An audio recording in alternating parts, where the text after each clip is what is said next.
Bem, boa tarde. Estamos aqui dando início ao nosso 21º webinário do INTBio.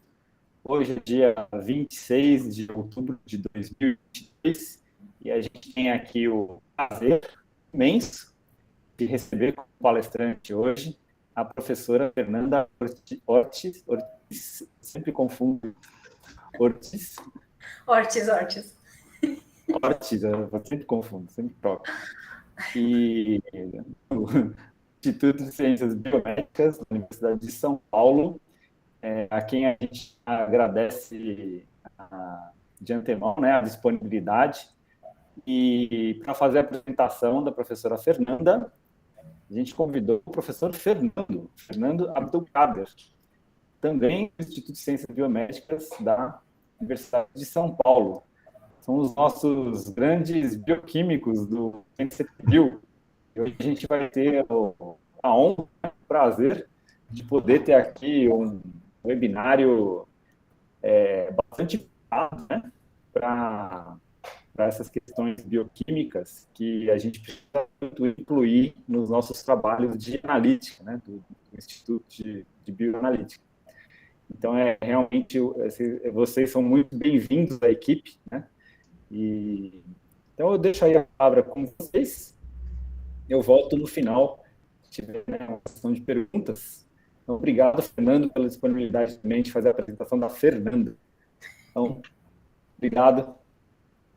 Obrigado, Alberto. Obrigado a todas e todos que estão aqui hoje, colegas do INCTBio.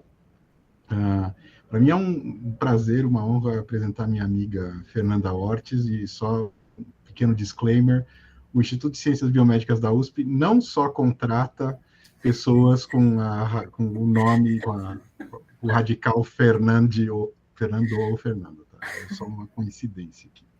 Mas, no caso, a professora Fernanda Ortiz, e é Ortiz, apesar da gente normalmente ver por aí Ortiz, e a única coisa que talvez possa deixar ela um pouco brava é o fato de você chamar ela de Ortiz e não de Ortiz e não de Ortiz, certo? Lembra que não é o que a gente vê normalmente. Mas, enfim, brincadeiras à parte, a Fernanda, ela é bióloga aqui pelo Instituto de Biociências da USP, e depois ela fez doutorado no Departamento de Bioquímica do Instituto de Química da USP, trabalhando com biologia molecular do câncer. E aí, também, um pouco paralelo, até pensando na nossa história aqui, ela teve uma conversão um pouco tardia no pós-doutorado para as iliotas pancreáticas, quando ela foi fazer o pós-doutorado na Universidade Livre de Bruxelas, no grupo do professor Décio Aiziric. Ela ficou vários anos por lá. Depois ela voltou para Campinas, para o Instituto de Biologia, ainda aí completamente já convertida para a Igreja das Ilhotas Pancreáticas, com o grupo do professor Bosqueiro, do Instituto de Biologia. E depois ela passou no concurso aqui no ICB, no Departamento de Biologia Celular e do Desenvolvimento, e onde ela é líder do Laboratório de Estudos dos Mecanismos da Morte da Célula Beta, acho que acertei. E além disso, além de ser uma excelente cientista e uma ótima colega de trabalho, ela também é uma excelente professora, porque eu não sei quantas vezes já ela foi eleita a melhor professora do primeiro ano de medicina daqui, o que não é pouca coisa.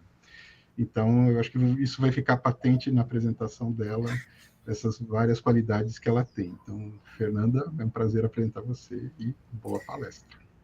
Bom, obrigada, Fernanda, obrigada, Alberto, e obrigada a todos por estarem aqui. Agradeço muito o convite. Agora eu fiquei até envergonhada, né? Espero que... Eu estou com um pouquinho de medo, porque eu tenho mania de falar demais, e eu acabei colocando uma aula que eu acho que é um pouquinho longa, mas se vocês aguentarem, a gente vai até o fim juntos, tá?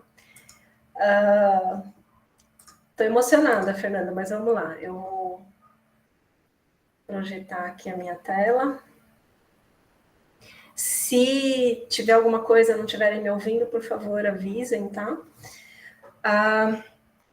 Eu tentei fazer uma apresentação, eu queria conversar com vocês, né? A primeira vez que eu estou tendo essa oportunidade de apresentar aqui, eu sei que a gente é de área diferente, então eu tentei trazer um pouquinho das coisas básicas sobre o diabetes mellitus, né, e falando um pouquinho do meu trabalho agora, olhando para a célula beta, né, o que acontece com a célula beta no diabetes mellitus. Então, para começar essa história, só falar um pouquinho de alguns dados sobre o diabetes mellitus, né, a gente tem que entender esse problema para conseguir entender qual é a importância do estudo. Então, é uma doença que ataca pessoas no mundo todo e a gente tem uma tendência hoje a um crescimento, né? A gente pode ver aqui nesse mapa por áreas do mundo que tem locais onde a gente está tendo um crescimento muito grande do número de pessoas afetadas por essa doença. Inclusive no Brasil, talvez esse dado até seja um pouquinho já ultrapassado, mas a gente tinha aproximadamente 5 milhões de casos e com uma projeção de chegar a 11 milhões em 2030, então é um problema sério, né? Nós temos diferentes tipos de diabetes, né, de classificação, e essa classificação é mais importante para como a gente vai tratar o diabetes e para entender como que ele surgiu, né? A gente tem diferentes casos, mas os principais que a gente estuda mais e a gente vê mais, porque eles são os mais prevalentes, é o diabetes do tipo 1 e o diabetes do tipo 2. No caso do tipo 2, ele é um diabetes que ele comporta quase 90% de todos os casos de diabetes, ele é o mais prevalente mesmo, mas o diabetes do tipo 1, ele tem de 5 a 10% de prevalência, isso vai depender da região que a gente está falando, e ele também tem uma importância grande, porque ele é um diabetes que vai surgir normalmente na infância. Então, os indivíduos acometidos por essa doença, eles vão desde a infância, né, não tem cura, é uma doença que não tem cura, e eles vão fazer o tratamento pela vida toda. Mas, basicamente, eu não vou entrar em tantos detalhes, mas, basicamente, se a gente for descrever o que é o diabetes mellitus, né, tem toda essa descrição aqui grandinha, mas a ideia é que é um distúrbio metabólico, ele é complexo, ele vai envolver uma série de perturbações no metabolismo da gente, e ele tem causas diferentes, então ele é multifatorial e multicausal. Então, o indivíduo vai ter tanto uma propensão genética, como também, em alguns casos, o ambiente vai influir no desenvolvimento desse diabetes. Mas, basicamente, o diabetes mellitus, ele é caracterizado por essa hiperglicemia crônica, tá? Que vai ter a gente vai ter um efeito, né? Vai ter perturbações do metabolismo, tanto de carboidratos, gorduras e proteínas, mas o que a gente vai observar, principalmente, é essa hiperglicemia. E o que seria essa hiperglicemia? Então, aqui eu estou mostrando um gráfico onde a gente está medindo uma curva glicêmica. Então, o que acontece? A gente vai medir a concentração de glicose no sangue do indivíduo, e em pessoas que não são diabéticas, a gente chama ou pessoas que não têm hiperglicemia, né, pessoas que a gente chama de normoglicêmicas, elas vão conseguir manter a concentração glicêmica mais ou menos entre 100 a 80 miligramas por decilitro, né, abaixo de 100, isso é uma concentração normal. Então, a gente vai ter mecanismos para controlar essa concentração. Nesse caso aqui, o que a gente está observando é alguém que estava em jejum, e aí se alimentou, então a gente vê que a concentração glicêmica aumenta, né, tem essa tendência a aumentar, mas rapidamente isso, por ação do hormônio insulina, a gente secreta esse hormônio quando há um aumento da concentração glicêmica plasmática, a ação desse hormônio vai fazer com que essa glicose seja captada por tecidos que respondam a esse hormônio, e a gente volta, então, a concentrações normais, né, de glicose. Obviamente, essa é uma regulação muito complexa, a gente tem outros hormônios que vão também regular para que não caia muito a concentração, né, glicêmica, a gente tem que manter uma concentração normal, mas isso é muito bem regulado, mas a ação da insulina é imprescindível, porque ele é o hormônio que vai fazer essa concentração baixar. Já em indivíduos que não conseguem mais regular essa concentração, indivíduos que apresentam uma hiperglicemia, o que a gente vai ver, e aqui está mostrando um exemplo de um diabético do tipo 2, o que a gente acaba vendo é esse indivíduo ele já tem uma glicemia de jejum mais alta do que o normal, isso pode ser até mais alta do que está sendo mostrado aqui.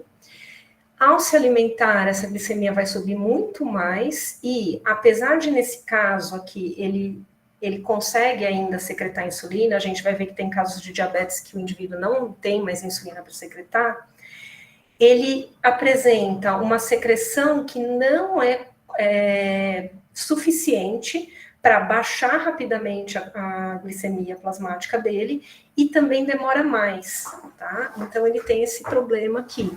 Então, isso seria a hiperglicemia. E esses níveis altos de glicose no sangue, eles vão acarretar uma série de problemas, tá? Quanto mais tempo você ficar exposto a isso, mais problemas eles vão acarretando. Então, como eu expliquei, a ação do hormônio insulina é extremamente importante e há defeitos na secreção desse hormônio, que podem incluir até da pessoa não conseguir secretar o suficiente, ela pode estar secretando muito, mas não é suficiente para baixar a glicemia dela, porque talvez ela tenha uma resistência, os tecidos que respondem a esse hormônio não vão responder da forma correta, então ela precisaria secretar muito mais, e às vezes ela não consegue, ou até pessoas que não conseguem secretar esse hormônio porque não tem mais a célula que secreta esse hormônio. Então, todos esses problemas aí estão relacionados com o desenvolvimento do diabetes. Mas aí a gente vê que a insulina tem um papel central nisso. E sendo esse papel central, a célula que produz a insulina, que é a célula beta-pancreática, ela é importantíssima, né, no desenvolvimento dessa doença. Então, a célula beta-pancreática, a gente vai encontrar ela nesses micro-órgãos aqui, chamados ilhotas pancreáticas. Então, aqui está mostrando esse desenho, esse esquema está mostrando o pâncreas. O pâncreas, ele é conhecido por ser um órgão misto, ou uma glândula mista, aonde ele tem, a maior parte dele, mais de 90%, é formado por uma porção que compreende ácidos, que são glândulas exócrinas, que secretam enzimas que vão ajudar na digestão, e aproximadamente 1 a 2% dele é formado por esses micro-órgãos, aqui as ilhotas de Langerhans, que são formados, estruturas arredondadas, formadas por células que se organizam em volta de vasos sanguíneos, e essas células são células endócrinas, elas secretam hormônios. Ali eu tenho diferentes tipos celulares, sendo o mais predominante a célula beta, que é a célula que produz o hormônio insulina. Mas eu também tenho célula alfa, que produz o glucagon, delta, que produz somatostatina. A célula beta, ela tem um mecanismo, por essa função muito importante de produção de insulina, de regulação da glicemia, ali ser o único hormônio hipoglicemiante, ela é uma célula altamente regulada, uma célula altamente especializada para a produção desse hormônio e principalmente para a secreção desse hormônio somente quando ele é necessário. Isso é, somente quando eu tenho aumento da glicemia plasmática, eu vou secretar insulina. Então, eu não vou entrar em muitos detalhes aqui, mas o que acontece é que essa célula, ela tem um transportador na membrana dela de glicose, que se aumenta a concentração de glicose, aumenta a entrada de glicose, tá? É dependente dessa concentração. Isso vai fazer com que eu tenha mudanças metabólicas aqui na célula, eu vou aumentar a concentração de ATP, fazendo com que eu mude a membrana, a voltagem da membrana. Isso vai fazer com que entre cálcio no citosol, e aí eu já tenho grânulos de insulina que estão formados esperando para serem secretados. Somente nesse momento é que eles vão receber o sinal para serem secretados. Então, essa secreção, que a gente chama que é uma secreção estimulada por glicose, ela é altamente regulada. E eu falei dessa regulação, que é feita aqui pela entrada de glicose, mas isso também vai gerar uma regulação em aumentar a produção do RNA, da insulina no núcleo. Esse RNA vai ser lido, né, em ribossomos que estão ligados ao retículo endoplasmático dessa célula, e aí a insulina vai ser produzida dentro dessa organela, vai ser modificada e vai atingir a sua conformação correta lá dentro, e aí vai ser empacotada e vai ser colocada nesses grânulos de secreção. Esses grânulos de secreção, como eu falei, eles ficam lá na célula, estocados, alguns deles se grudam à membrana, mas a secreção vai ocorrer somente quando eu tiver o sinal indicado. Então, quando eu falo que a célula beta precisa estar funcionando bem, né, para a gente não ter problemas, como, por exemplo, diabetes, eu estou falando que a célula beta precisa estar respondendo adequadamente a esses sinais e conseguindo produzir insulina suficiente. E aí o que acontece, como eu já falei, né, mas a gente repete aqui, no caso do diabetes 2, o que acontece é que eu tenho sinais que vão induzir a disfunção dessa célula ou a morte da célula beta. E aí, ao longo dos anos, como o Fernando falou, né, quando eu me transformei em ilhoteira, mais ou menos acho que na época que ele também fez isso. Mas o que aconteceu é que eu comecei a estudar no grupo do professor Décio o que acontecia para essa célula beta morrer, quais os mecanismos moleculares que levavam à morte dessa célula, tá? Hoje em dia eu olho um pouquinho mais para a função, mas eu sempre olhei muito mais para a morte. E o modelo que eu venho usando mais, eu uso também diabetes do tipo 2, mas o modelo que eu venho usando mais hoje em dia é o do diabetes do tipo 1, tá? Ele é um modelo que me permitiu olhar vários mecanismos que podem levar à morte dessa célula. O que é, então, o diabetes do tipo 1? O diabetes do tipo 1, ele é uma doença autoimune, aonde eu vou ter aqui a minha ilhota, tá, pancreática, aqui em azul eu estou mostrando as células beta, e o que acontece é que eu tenho infiltração na ilhota de células do sistema imune que vão atacar especificamente essa célula e depois de um tempo ela morre. Eu perco essa célula totalmente, tá? Então, os indivíduos que são acometidos por essa doença, eles precisam de insulina exógena para sobreviver. Aqui eu estou mostrando cortes histológicos de pâncreas de pacientes controle, né, um paciente não diabético e pacientes diabéticos. Então, o que a gente observa aqui é uma ilhota que foi corada em rosa para insulina, então mostrando célula beta, e em azul para glucagon. Então, esse é um paciente normal. Mas quando a gente vai para pacientes que estão desenvolvendo diabetes no início do desenvolvimento, a gente vê o que a gente chama de insulite, que é a inflamação da ilhota.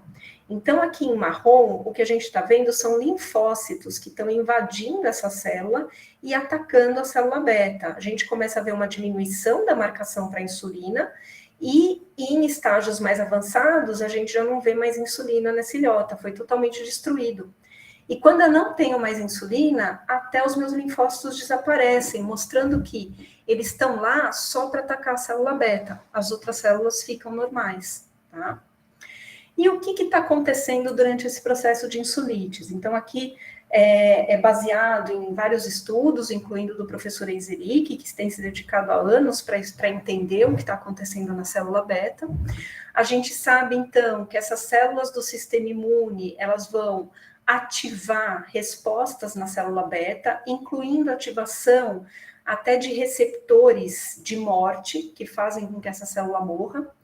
Mas também esse ambiente aqui é um ambiente inflamatório, então existe a secreção de citocinas pró-inflamatórias que, em contato com a célula beta, acabam ativando vias que vão levar à indução de um estresse oxidativo, que é deletéria para a célula, aumenta, né, o estresse oxidativo.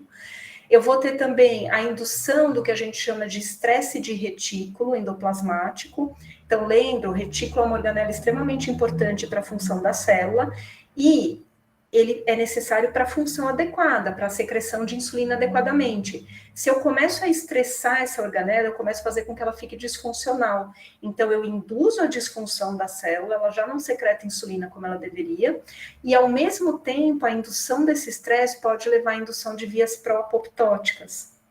Além disso, a gente também estudou vários fatores de transcrição que vão levar a essa consequência desastrosa. Então, durante anos, a gente foi coletando essas informações, trabalhando muito em sistemas onde a gente isolava a célula beta.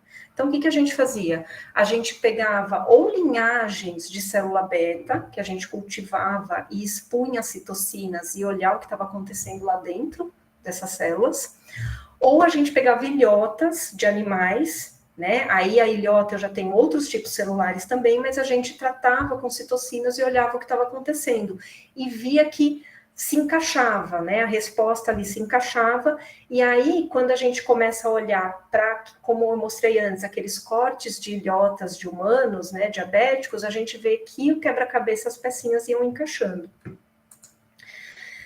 Então, o que a gente tem feito é tentar entender por que a célula beta vai acabar se matando ou vai acabar ficando disfuncional nesse ambiente inflamatório, para tentar fazer com que ela fique mais forte, fique mais resistente a esses fatores, né? Numa ideia da gente preservar a célula beta. Obviamente, lembrando que quando eu vou pensar na doença como um todo, essa célula beta vai sempre ser atacada pelo sistema imune. Então, se eu conseguir fazer uma célula mais forte, eu também preciso pensar em fazer um sistema imune que não ataque ela. Então, é só para deixar bem claro que tem essa outra parte, que eu não trabalho com isso, mas é preciso pensar nela também. Então, aqui hoje eu quis trazer as 3 linhas de pesquisa que a gente tem desenvolvido nos últimos anos, onde agora eu estou pegando esses conhecimentos que eu tenho feito com células isoladas, com ilhotas isoladas, e tentando conversar em sistemas onde eu olho para sistemas animais. Então, eu vou trazer algumas coisas que a gente viu em célula isolada e que agora a gente está vendo num sistema animal e tentando estudar isso de uma forma um pouco mais complexa, tá? Gente, se tiver pergunta, vocês podem interromper também, tá? Não precisa chegar no final, mas eu entendo também de se esperar até o final. Vocês estão me ouvindo ainda? Só para saber que eu não estou sozinha aqui. Estamos sim. Perfeito. Então, vamos lá. Sim. Obrigada.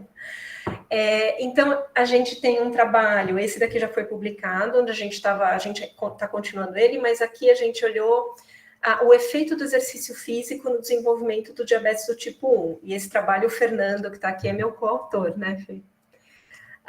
Depois também eu vou trazer um outro trabalho, onde a gente está olhando agora para um fator de transcrição específico, o HNF4-alfa, e a gente está vendo o que esse fator, qual a relação desse fator com a viabilidade e função da célula beta. E eu tenho um terceiro ponto, que esse é o que eu estou iniciando agora. Então, esse trabalho é um trabalho, na verdade, em colaboração com o professor Ângelo Carpinelli, que ele, sim, trabalha muito com as NADPH oxidases, né? O Fernando também trabalhou com ele, com isso. E agora a gente está tentando fazer coisas juntas e a gente está olhando, então, para as NADPH oxidases na célula beta, mas olhando qual a importância delas para o desenvolvimento do diabetes do tipo 1. E esse último ponto, acho que talvez, todos eles vocês vão poder me ajudar, mas esse último ponto eu acho que vocês vão me ajudar mais ainda, porque a gente precisa conversar sobre espécies reativas de oxigênio, tá? Mas vamos em frente. Nessa primeira parte do trabalho, onde a gente foi olhar os efeitos do exercício físico no desenvolvimento do diabetes mellitus, do tipo 1, então, primeiro, a gente começou, né, a gente tem que lembrar que o DM1 não tem cura, né? E esses pacientes, eles não têm mais célula beta, eles não têm mais insulina, então o tratamento que a gente tem é aplicação de insulina exógena para controlar a glicemia, a gente acopla isso a uma dieta, né? Uma dieta mais saudável, não muito calórica, para também ajudar no controle glicêmico, e a prática de exercício físico. Aliás, a prática de exercício físico, ela é importante para todos os tipos de diabetes, tá? Por quê? Porque o exercício, a alimentação também, tá, gente? Mas porque o exercício físico, quando a gente movimenta o músculo, isso faz com que a gente capte glicose da corrente sanguínea, do plasma, sem a necessidade de ter insulina. Então, ele vai ajudar na manutenção da glicemia, em diminuir a glicemia. Então, ele é um ótimo, né? Exercício físico é ótimo, pena que eu não faço tanto, mas é muito bom. Uma outra coisa também que o exercício físico vem sendo muito estudado ultimamente é que o músculo, quando faz exercício, ele é capaz de secretar miocinas, então ele é capaz de secretar alguns fatores que vão fazer com que haja uma diminuição da inflamação. Esses fatores, eles caem na corrente sanguínea, então eles podem agir endocrinamente e eles vão diminuir a inflamação geral.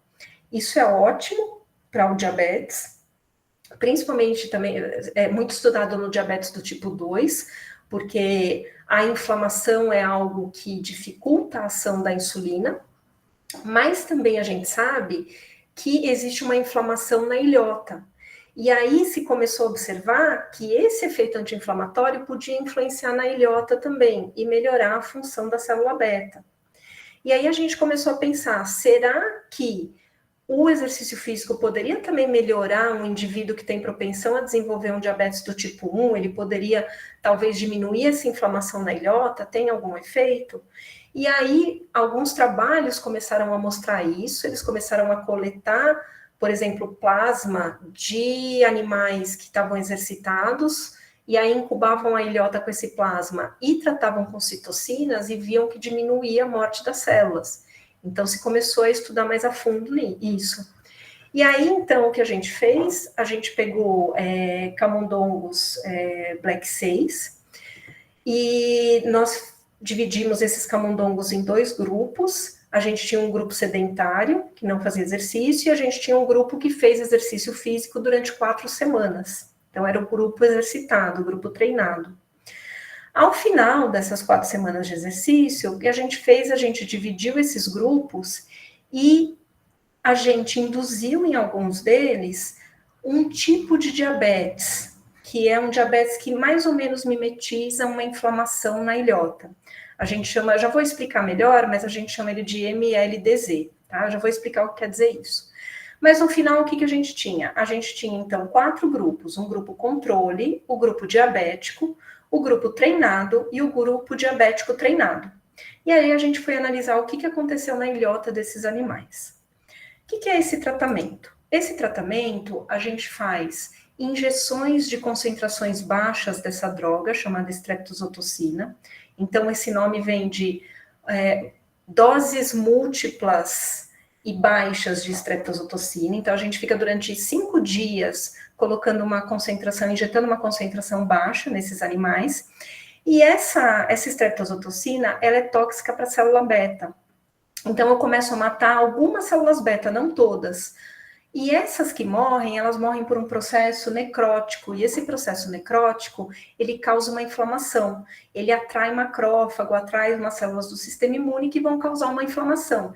E essa inflamação mata mais células beta, tá? Então, eu mimetizo um pouquinho o que acontece no ambiente da insulite.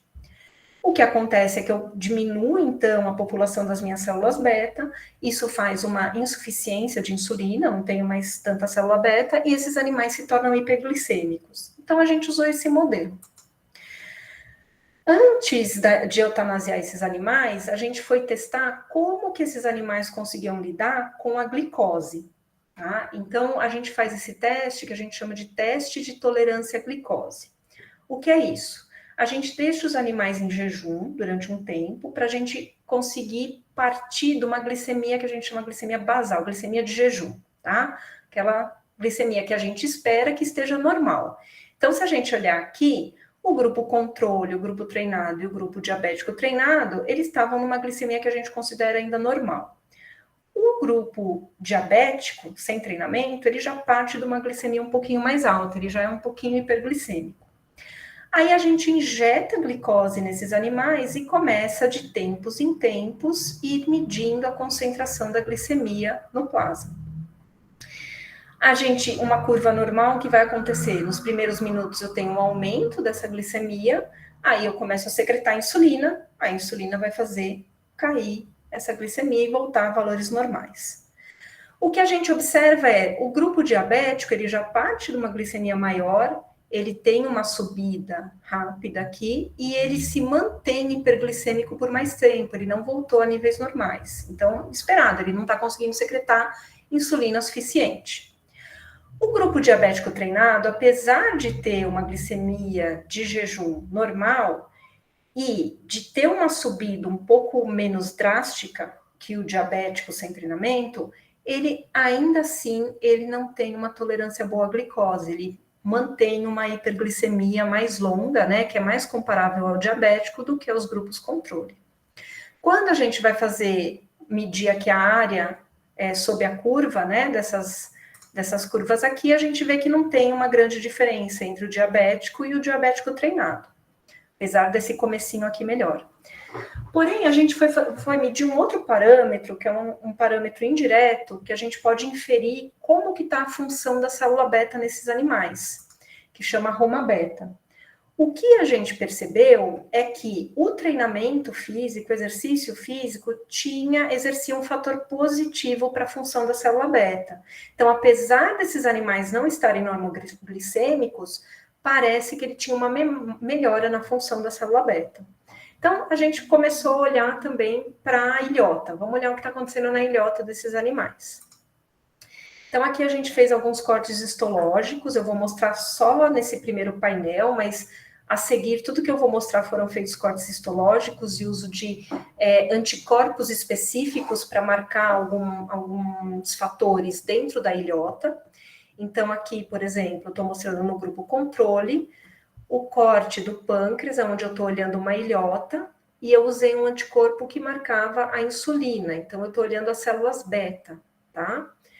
Aqui, no animal diabético, a gente vê que tem uma ilhota aqui, mas praticamente eu não tenho muita célula beta, então era o que eu esperava, né? Eu perdi a célula beta, no animal treinado eu tenho uma concentração normal, e no diabético treinado é muito interessante porque a gente vê que as ilhotas são muito pequenas, em geral as ilhotas dele ficam pequenas, até em comparação ao diabético, se a gente olhar, mas a quantidade de célula beta por ilhota é maior do que no diabético, apesar delas serem menores. Então, quando a gente vai calcular quanta célula beta eu tenho por ilhota, eu vejo que o diabético treinado, ele é protegido, ele parece que não perdeu essas células beta, ele mantém similar aos controles, enquanto o diabético diminui. Porém, quando eu vou medir a área total, então agora eu estou juntando a área de todas as ilhotas, eu vejo que essa diferença entre o diabético e o diabético treinado não é tão grande, né? Ele parece estar um pouco protegido, mas não é tão grande. Então, isso vai muito de encontro com o que eu vi sobre a função. Então, esse animal, aparentemente, ele perdeu célula beta, mas ele tem, por ilhota, parece que está reaparecendo alguma coisa aqui. Mas ele não tem ainda massa suficiente de célula beta para conseguir manter uma glicemia normal. Tá? Quando a gente foi olhar para o glucagon, a gente vê que tem um aumento aqui de células positivas para glucagon, célula alfa, e isso já é descrito na literatura que quando você perde célula beta, você aumenta a quantidade de célula alfa. Eu vou voltar a discutir isso mais para frente. Somatostatina teve também uma mudança, mas não foi tão grande. Então, a gente foi olhar o que poderia estar ocasionando, o que poderia acontecer para a gente estar tendo esse reaparecimento de célula beta aí nos animais treinados. E a gente sabe que existem 3 mecanismos propostos para esses mecanismos de repopulação da célula beta. Então, a gente pode ter uma proliferação da célula beta que já está lá. A gente pode ter mecanismos que a gente chama de transdiferenciação, isso é, uma célula alfa, ela pode se diferenciar em uma célula beta. Isso ocorre também. E a gente pode ter agora um sistema onde a gente vai ter uma célula tronco, que faz parte da porção exócrina do pâncreas, mas que vai agora se diferenciar e formar uma nova ilhota, que a gente chama de neogênese de ilhota. E a gente foi investigar esses 3 mecanismos. A gente foi olhar, então, a proliferação usando esse marcador aqui, KI67, que ele é ativado, a gente vê um aumento dele no núcleo de células que estão proliferando. Então, os diabéticos têm uma diminuição da proliferação, mas a gente vê que o exercício físico aumenta a proliferação, e isso se mantém mesmo após a indução do diabetes. Então, as células estão proliferando mais. Usando um outro marcador, que é o PCNA, a gente vê também que tem uma diminuição de marcação do PCNA, aqui para o diabético, mas o diabético treinado tem um aumento da ativação desse marcador. E aqui é interessante porque o exercitado não tem esse aumento, como aqui a gente viu para o KI67. É só quando eu tenho a indução do dano é que eu vejo esse aumento. A gente sabe que o PCNA ele está ligado tanto à proliferação e ele é ativado também quando células sofrem dano para reparação de danos celulares. Então, aparentemente, o exercício físico deixa essa célula mais sensível e quando eu tenho um dano, eu consigo ativar essa proliferação. Outra coisa interessante que a gente viu é que essa marcação positiva para o KI67 a gente observava em diferentes locais da ilhota, tá? Um adendo aqui, ilhotas de roedores, né, que nesse caso o camundongo, elas têm célula beta aqui em verde, elas ficam no centro da ilhota, e as células alfa ficam na periferia. Então, a gente viu uma marcação que era distribuída ao longo de toda a ilhota, então indicando que tinha célula beta proliferando também. Quando a gente vai para o PCNA, a gente vê que nos treinados diabéticos, essa marcação do PCNA ocorre na periferia, aonde eu esperaria encontrar a célula alfa. Então, aparentemente, eu estou induzindo uma proliferação aqui de célula alfa. Mas, mais ainda, a gente sabe que, então, essa marcação do KI67 PCNA no centro aponta para uma proliferação geral. Mas já foi mostrado em outros estudos que marcação para PCNA na periferia pode ser um indicativo de que está tendo transdiferenciação. Então, o que poderia estar acontecendo, em outros modelos já se mostrou isso, é que a célula alfa da periferia começa a proliferar, porque está perdendo célula beta, e a gente vê esse aumento de célula alfa mesmo, por causa da perda da célula beta, mas aí o exercício físico, ele pode estar ajudando, então, essa célula alfa a se diferenciar, se transdiferenciar numa célula beta. Para olhar isso, a gente fez a marcação de um outro fator de transcrição, chamado PAX4. E o PAX4, ele é um fator de transcrição que ele é importante, ele aparece em células que estão para se diferenciar em célula beta. Mas uma célula beta adulta não expressa mais muito PAX4. Então, o que a gente observou é o treinamento físico faz voltar a ter uma expressão desse fator, e essa expressão se mantém no diabético treinado. Então, aparentemente, o que está acontecendo é isso. A gente pode estar tendo um mecanismo de transdiferenciação mesmo. E, por fim, a gente foi olhar o terceiro mecanismo, onde eu tenho a neogênese de ilhotas a partir de células-tronco, e a gente conseguiu ver que o treinamento físico nos animais diabéticos aumenta esses clusters de ilhotas de células que são positivas para a insulina fora da ilhota, então começo a ver células beta fora da ilhota, isso é um indicativo de que está tendo formação de novas ilhotas. Além disso, também, eu começo a ver tanto treinamento físico, e isso se mantém quando eu induzo diabetes, eu vejo a formação de ilhotas que estão ligadas ainda ao duto. Então, essa ilhota, muito provavelmente essa célula-tronco formou uma nova ilhota que ainda não se desprendeu do duto. Isso também é um indício de formação de neogênese de ilhotas, tá? Mas a gente ainda foi olhar um pouquinho mais e a gente fez marcações de monofluorescência usando um marcador verde para citoqueratina 19. A citoqueratina 19 é um marcador dessas células dutais, e para insulina aqui em vermelho. E o que a gente viu, quando a gente vê essas marcações em amarelo, aqui, ó, cada bolinha azul é um núcleo, tá? Então, a gente está vendo uma célula aqui que tem marcação em amarelo. Isso quer dizer que eu tenho citoqueratina e insulina nessa célula, mostrando que ela, muito provavelmente, teve a origem dutal. Além disso, além desses efeitos positivos, a gente também viu um outro efeito que eu achei super legal, que foi que a gente viu que o treinamento físico diminui a morte da célula beta também por essa estreptozotocina. A gente já sabia pelo trabalho do Eudora aqui que a indução por estreptozotocina, né, do diabetes nesses animais, ela vai ser bloqueada se eu conseguir bloquear a ativação do fator de transcrição NF-κB. Então, aqui eles estão mostrando isso. Eles mostraram que eles bloquearam antes de tratar com estreptozotocina e depois de tratar com estreptozotocina. E comparando com esse grupo aqui, eles viram que tem uma diminuição. Eles mostraram também que a célula beta não morre se você não tiver o NF-κB ativado.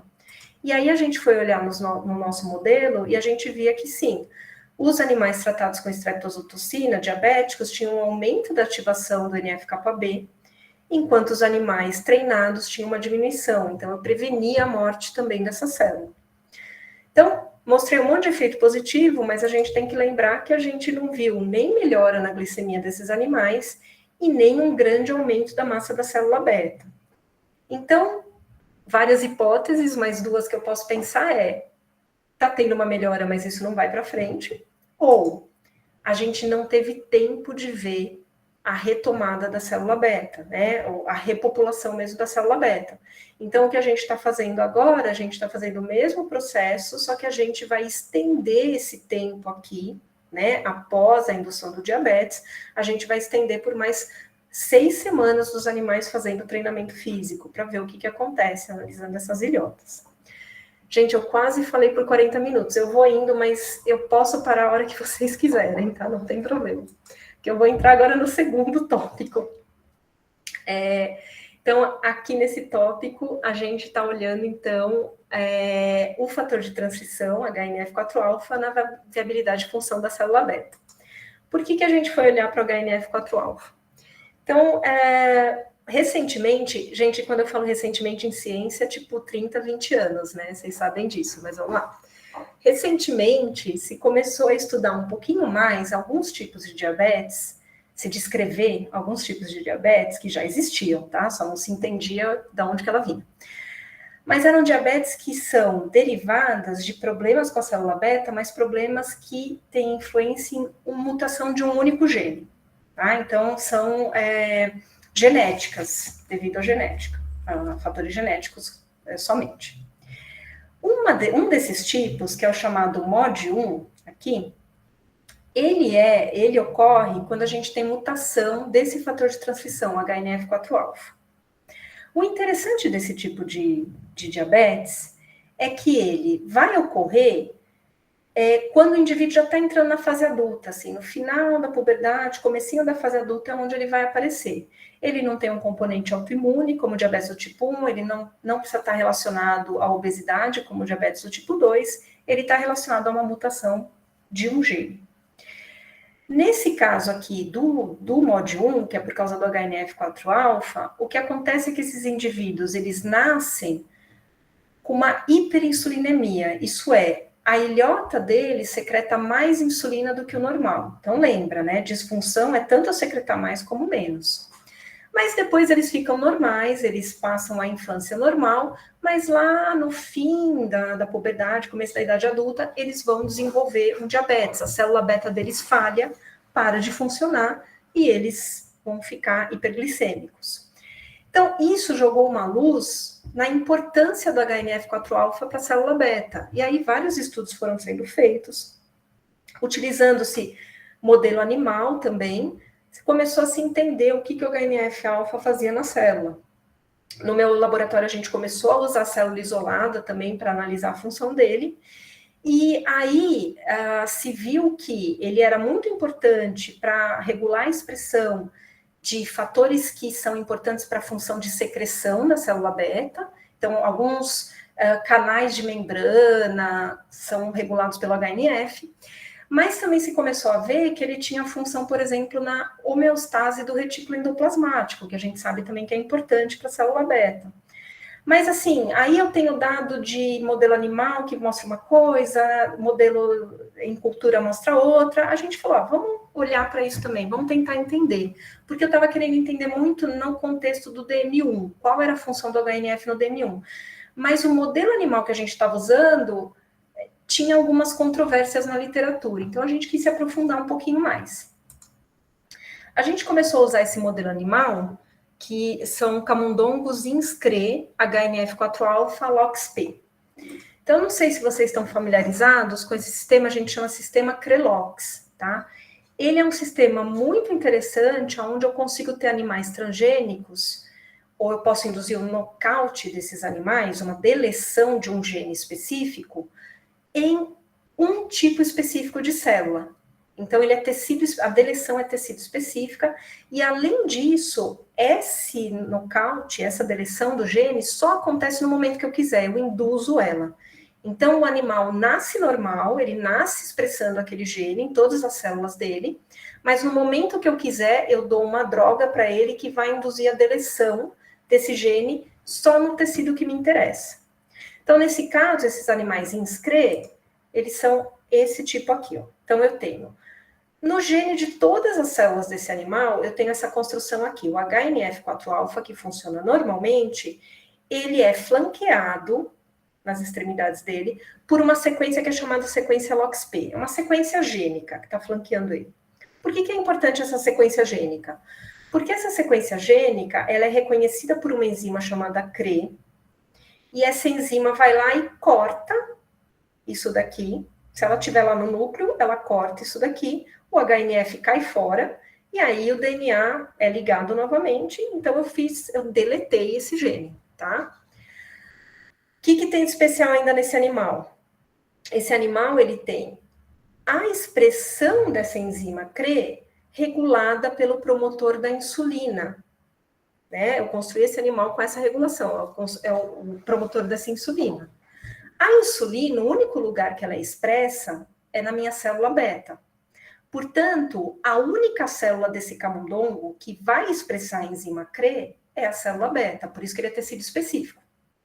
Mas ele expressa a enzima CRE, mas essa enzima CRE expressa e vai lá para o citosol, porque ela é produzida no citosol, ela não está no núcleo. Para ela ir para o... Então, esse animal nasce normal. Para essa enzima ir para o núcleo, o que eu faço? Quando chegar na idade que eu quero, eu dou uma droga para ele que faz a enzima que está no citosol ir para o núcleo. E lá no núcleo ela cliva e eu induzo o meu nocaute no momento que eu quero, tá? Esse é o meu modelo. Eu uso como controle, para analisar, né, o nocaute, eu uso um camundongo que também tem essa sequência HNF aqui, mas ele não tem a enzima CRE, ele não produz a enzima CRE. Então, eu posso dar a mesma droga que eu dou para esse animal, mas eu não vou induzir o nocaute, tá? Então, eu vou usar esse modelo aí. O MOD1, ele é uma doença que vai ocorrer, então, após a puberdade. E a gente sabe que na puberdade, a gente vai ter algo fisiológico, normal de acontecer, que é uma diminuição da sensibilidade dos meus tecidos que respondem à insulina. Então, eu preciso ter mais insulina para ter uma glicemia normal, tá? Então, na puberdade acontece isso normalmente. É algo fisiológico, é importante para o crescimento do indivíduo, e o que acontece? A nossa célula beta vai secretar mais insulina e vai manter tudo normal, tá? A gente vê esse tipo de coisa acontecendo durante a gravidez também, acontece a mesma coisa, mas a célula beta vai conseguir aumentar a produção, vai ficar tudo normal. Na obesidade eu vejo isso acontecendo também, indivíduos que a célula beta consegue produzir mais insulina são normais. O problema acontece quando eu tenho indivíduos que vão ter essa diminuição da sensibilidade, mas eles não conseguem produzir o tanto de insulina que deveria para manter a glicemia normal. Então, ele não vai conseguir se manter na curva aqui. E aí, ele vai desenvolver hiperglicemia. E aí, alguns fatores que estão relacionados a isso são exatamente da célula beta desse indivíduo não estar capacitada a aumentar tanto essa produção. Vai ocorrer algo nela que vai fazer com que ela não consiga e vai gerar a sua falência. Então, a gente estava pensando, o MOD, será que é isso que está acontecendo? Eu tenho uma célula beta que, se o HNF não está funcionando tão bem, talvez ele não consiga responder adequadamente. E aí, chega no fim da puberdade, essa célula se exaure e ela para de funcionar. Então, a gente pegou esses animais e a gente foi olhar o que acontecia durante a passagem pela puberdade. A puberdade desses camundongos começa a partir de 40 dias, aqui é um gráfico comparando, né, a idade dos camundongos com a idade de humanos. A gente ficou aqui nesse intervalo de tempo. Com 40 dias é o momento que a gente induz o nocaute nesses animais, e aí a gente foi avaliar o que acontecia com 50 dias, com 90 dias e depois com 150 dias. Então, a gente foi analisar. Mas antes de olhar para a ilhota do animal para ver o que estava acontecendo, a gente também queria saber a influência do sexo em todo esse desenvolvimento aí da hiperglicemia, da perda da célula beta, né? A gente sabe que a maior parte dos estudos são feitos em animais machos, porque tem sempre aquela coisa, a fêmea é muito complicada, tem um monte de hormônio, vai atrapalhar nos resultados. Mas isso é uma besteira, porque, na verdade, a gente tem 50% ou mais de 50% da nossa população é de seres complicados que tem um monte de hormônios ciclando que vão atrapalhar nos resultados. Isso são resultados específicos para mais de 50% da nossa população. Então, é importante a gente saber essas diferenças, é importante a gente estudar isso. Então, a gente sabe, por exemplo, que o estrógeno, ele tem um papel protetor e até de melhorar a função da célula beta. Também tem estudos onde a gente viu que a prolactina também tem um efeito protetor. A gente já tinha mostrado, por exemplo, que ela protege a célula beta de morrer contra citocinas. Então, a gente também quis investir em saber o que acontecia entre machos e fêmeas. Então, aqui, antes da gente começar a olhar a ilhota, a gente foi olhar para aquele teste da curva glicêmica. E a gente vê que com 50 dias, os nocautes machos, aqui em verde, e os nocautes fêmeas, aqui em vermelho, já apresentam uma hiperglicemia. O que é interessante é que a fêmea mantém essa hiperglicemia, não aumenta mais ainda com o passar do tempo, enquanto o macho vai tendo uma piora. Ele tem uma piora na capacidade de lidar com a glicose. Quando a gente foi olhar para a ilhota desses animais, a gente viu que isso acontecia, assim, esse fenômeno devia estar muito ligado à quantidade de célula beta que esses animais tinham, porque a gente vê que eles começam perdendo a ilhota, né, igual aqui o macho e fêmea, mas com 90, 150 dias a gente vê que o macho tem uma perda maior, ele continua perdendo ilhota, enquanto a fêmea consegue manter um pouco mais. E aí a gente foi procurar os suspeitos mais prováveis. Então, a gente já sabia que o HNF tinha uma importância na manutenção da homeostase do retículo endoplasmático, né? Então, rememorando o que eu falei, né? A gente tem, então, no retículo endoplasmático, a gente vai ter a produção da insulina, né, nas células beta. Então, eu vou produzir aqui, ajudar a dobrar essas proteínas no retículo para que elas sejam secretadas. Eu tenho uma série de chaperonas que auxiliam nesse dobramento, inclusive uma delas, a BIP, também conhecida como GPR78, ela é uma chaperona muito importante. Isso em condições normais, né? O meu retículo vai estar funcionando adequadamente. Em condições que a gente chama de estresse, que podem ser estresse porque eu estou colocando alguma droga, eu estou causando algum problema ali, ou até mesmo porque eu estou induzindo, eu estou precisando produzir muita insulina em pouco tempo, o que pode acontecer é que eu começo a ter proteínas que ainda não têm a conformação correta, então a gente chama que elas estão mal enoveladas, se acumulando no retículo, não está dando tempo de dobrar todo mundo.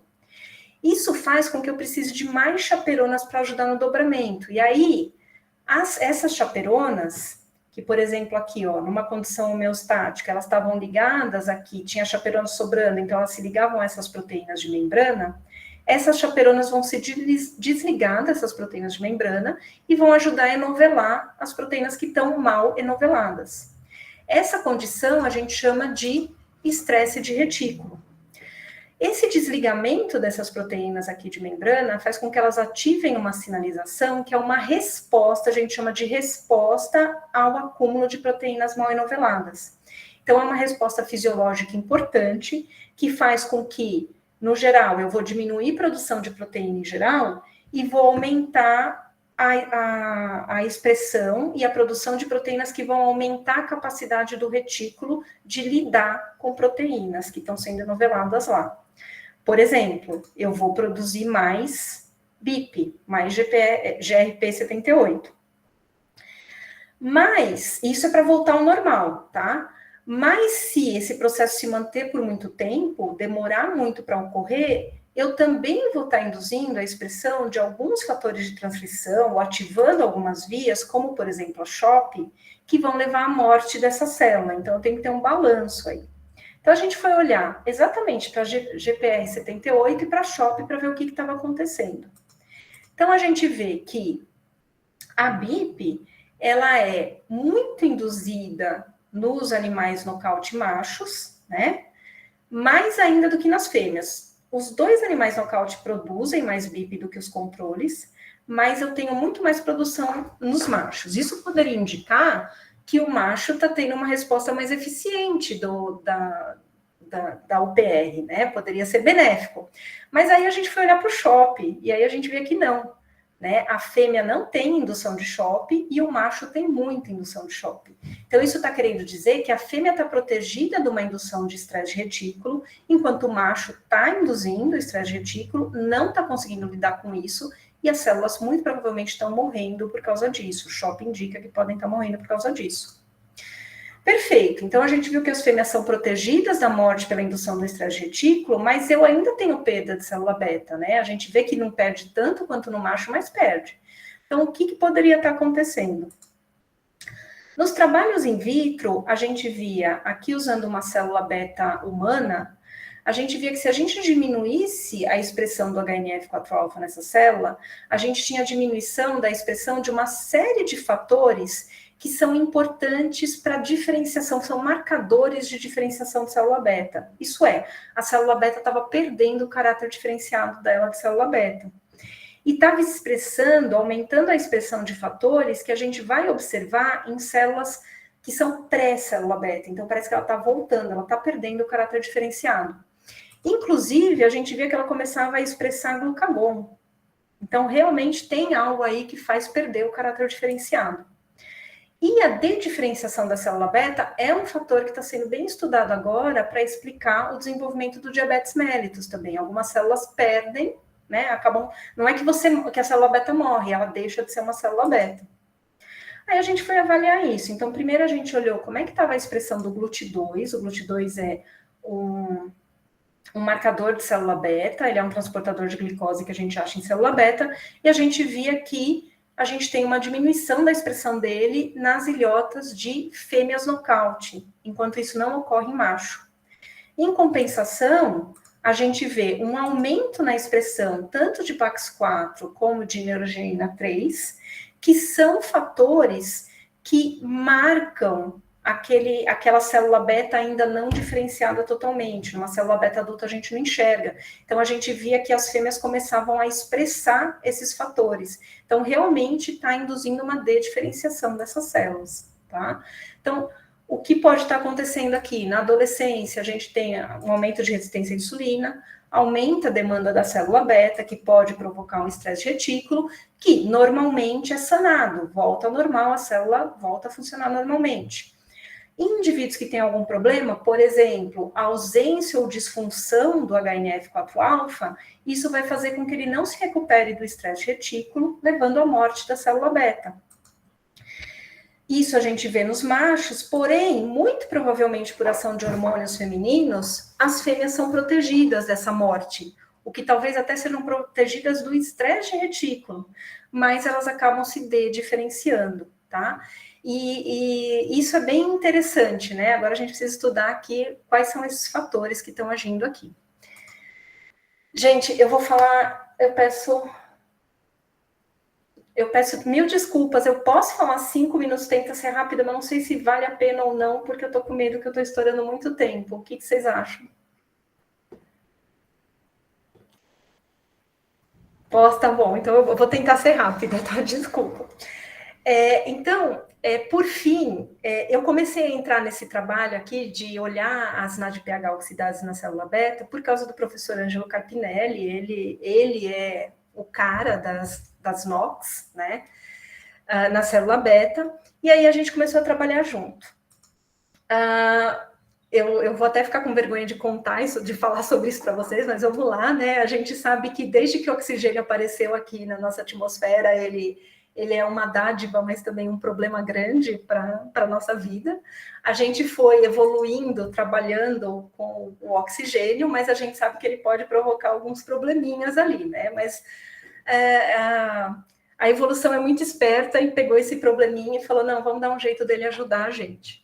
Então, a gente sabe que o oxigênio pode formar essas espécies reativas, né? A gente tem esses radicais aqui. Mas a gente sabe também que as nossas células trabalham e utilizam essas espécies reativas na sua função, na sua sinalização. Então, a gente tem processos de sinalização redox que são importantíssimos para uma série de funções celulares. Por outro lado, qual que é o problema disso? Essas espécies reativas, elas podem acabar causando danos a diferentes moléculas, lipídios, DNA, proteína, então isso pode causar um dano. Mas se a gente selecionou usar elas, é porque elas têm uma função importante. Então, para sanar esse problema, a nossa célula, ela tem um mecanismo de balanço muito importante, aonde ela vai equilibrar a produção das espécies reativas de oxigênio com fatores antioxidantes e com sistemas de reparo, caso ocorra algum dano. Então, esse processo tem que estar em alto equilíbrio para a gente funcionar bem. Qualquer desbalanço em qualquer uma dessas três vertentes aqui pode causar o que a gente chama de estresse oxidativo. E aí, o estresse oxidativo, ele está relacionado a uma série de problemas e doenças que a gente encontra por aí, tá?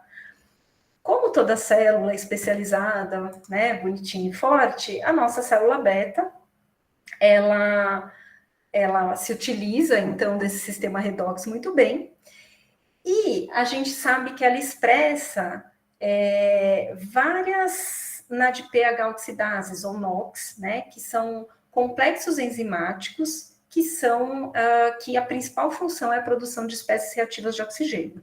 Então, aqui eu estou mostrando, na família das NADPH oxidases, se conhecem 7 subtipos, né? Já foram descritas que a célula beta possui a NOX1, expressa NOX1, expressa NOX2, expressa NOX4, célula beta humana expressa NOX5, a NOX3 ela não expressa, e já tinham alguns dados, e agora o meu aluno acabou de mostrar que a célula beta também expressa os subtipos do OX2, do OX1 e do OX2. Elas são reguladas de forma diferente, elas podem produzir preferencialmente ou superóxido, né? Algumas produzem superóxido preferencialmente, outras produzem o peróxido. E elas têm cofatores que as regulam, que também são diferentes.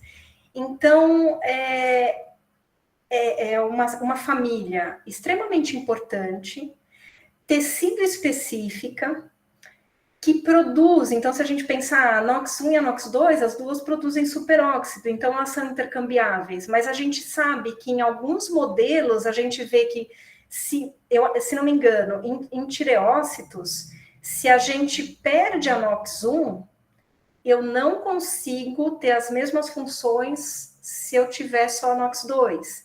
Então, elas são intercambiáveis até certo ponto, mas não totalmente. Então, é um sistema extremamente complexo, mas de uma importância vital.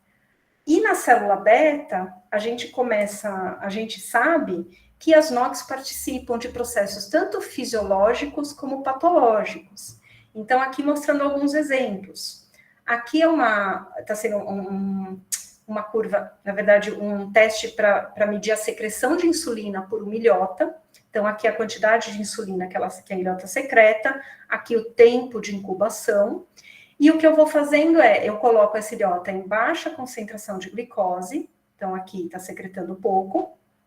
Quando eu ponho ela numa alta concentração, ela vai, então, esses quadrados brancos aqui estão mostrando, ela aumenta a secreção de insulina, e aí eu volto para uma baixa concentração, diminui de novo. Então, essa célula beta respondendo bem como deveria. Quando eu uso um inibidor de NOx ou eu faço um knockdown, eu uso um RNA que vai diminuir a expressão da NOx, o que eu vejo é que essa célula beta não consegue mais responder adequadamente ao aumento da concentração de glicose. Então, a função da NOx é importante para a secreção adequada de insulina em resposta à glicose. Por outro lado, a gente também olhou o que acontece quando a gente expõe a célula beta na presença ou na ausência de NOx2 a citocinas pró-inflamatórias. Então, uma célula que tem NOx2, a citocina vai aumentar a morte dessa célula, que é o esperado. Quando a gente usa uma célula que não tem NOX2 ou um inibidor da NOX2, o que a gente vê é uma prevenção da indução da morte. Então, a NOX2 tem importância fisiológica, mas ela também pode causar danos, né? Então, eu estou trazendo aqui porque é importante a gente entender o que elas fazem na célula, né? Tem uma importância muito grande. Além disso, a gente sabe que essas NOx, elas são também, elas estão presentes em membranas, em diferentes membranas, e a localização delas é importante também para o tipo de sinalização que elas vão exercer. Então, se a gente pensar em ROS, eles são produzidos e eles devem ter um efeito localmente, porque se eu produzir e deixar ele ficar circulando na minha célula, ele pode causar danos. Então, se a NOX1 está presente na membrana do retículo, ela vai ter uma função ali. Se é na membrana do retículo próximo a uma mitocôndria, isso pode me indicar qual é a função que ela está tendo. Então, o local que essas NOx estão é importante. E a gente começou a estudar isso, tentar achar em que local elas estão. Outra coisa importante é, citocinas regulam isso, e a gente está vendo, eu não trouxe aqui, mas a gente está vendo que a expressão dessas NOx são reguladas na célula beta pela presença de citocinas. Algumas eu aumento a expressão, outras eu diminuo.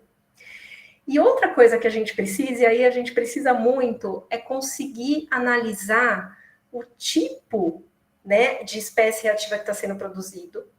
E a gente precisa fazer isso com sondas muito específicas, porque o que a gente tem hoje em dia, não, o que eu tenho aqui não é muito específico. Então, isso é muito importante para a gente olhar. A gente conseguiu fazer um pouquinho de um trabalho interessante, onde a gente estava pegando camundongos que eram nocaute para NOX2, e aí a gente pegava as ilhotas, tratava com citocina e ia medir usando o DHE, né? Ia medir a produção estática do superóxido.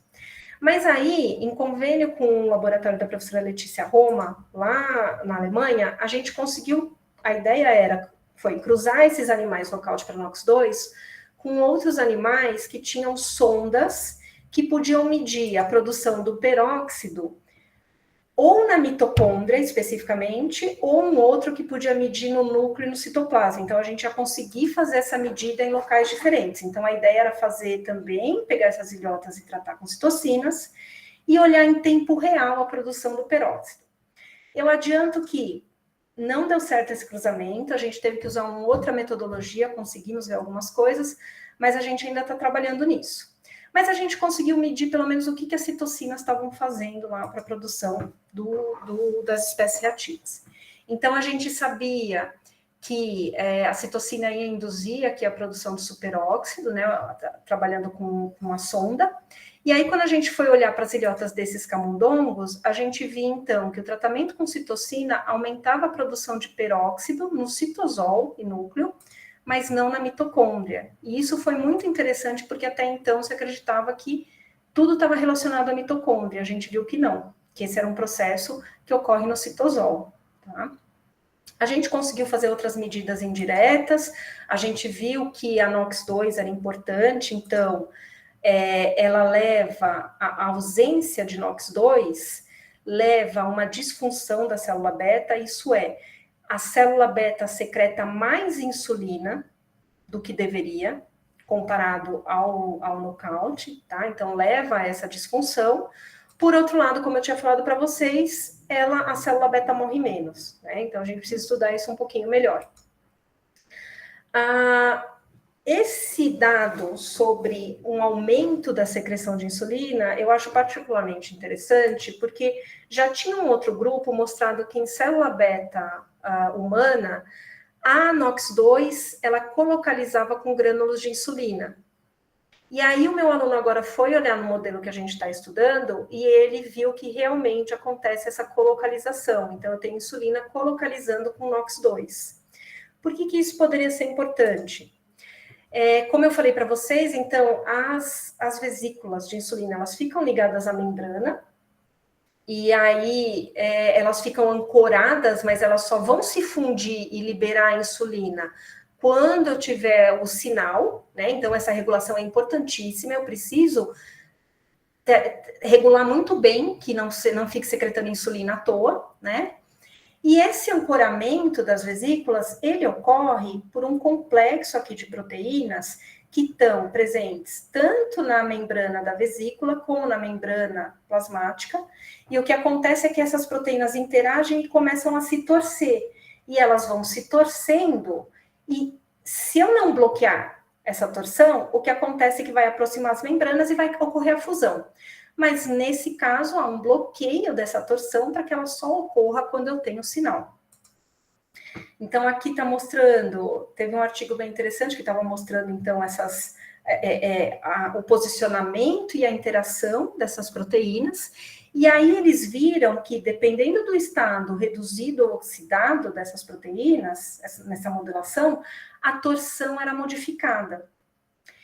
E esse outro grupo aqui, trabalhando com neurônios, onde a secreção dos neurotransmissores é muito similar ao da secreção da insulina na célula beta, o que eles viam é que, quando eles colocavam peróxido de hidrogênio próximo, na região onde eu tenho as vesículas, né, formadas e ancoradas, causava uma diminuição na secreção dessas vesículas.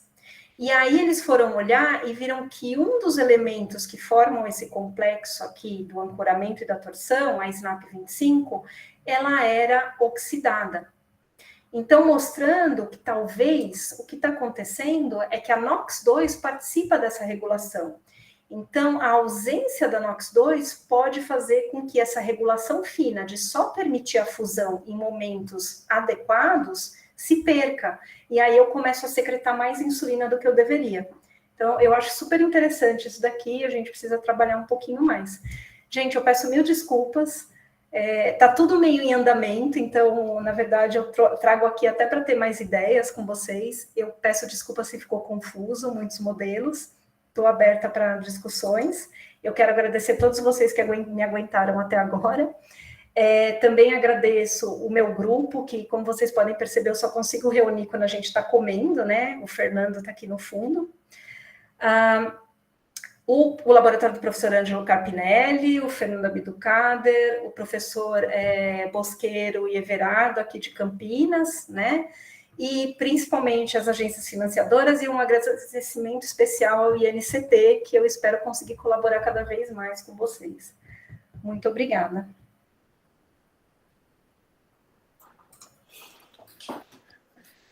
Obrigado, Fernanda. Excelente a apresentação, muito inspiradora, realmente bastante interessante.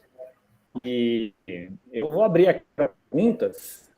Se vocês quiserem fazer alguma pergunta, vocês podem aí levantar a mão, né, na ferramenta do Google Meet, ou então vocês podem também fazer a pergunta no chat que eu posso ler aqui para a Fernanda, não tem problema. A gente já tem aqui uma mão levantada aqui. Zeke, por favor. Oi, parabéns pela apresentação, Fernanda, muito interessante. Eu tenho, na verdade, a pergunta de leigo, né? Que são curiosidades. Quando a gente faz exame de glicose, né, no sangue, e às vezes bate na trave, né? Ultrapassa um pouco. O pessoal fala, está pré-diabético, né? Eles pedem também aquela hemoglobina glicada. E por que? E às vezes está abaixo do Ótimo.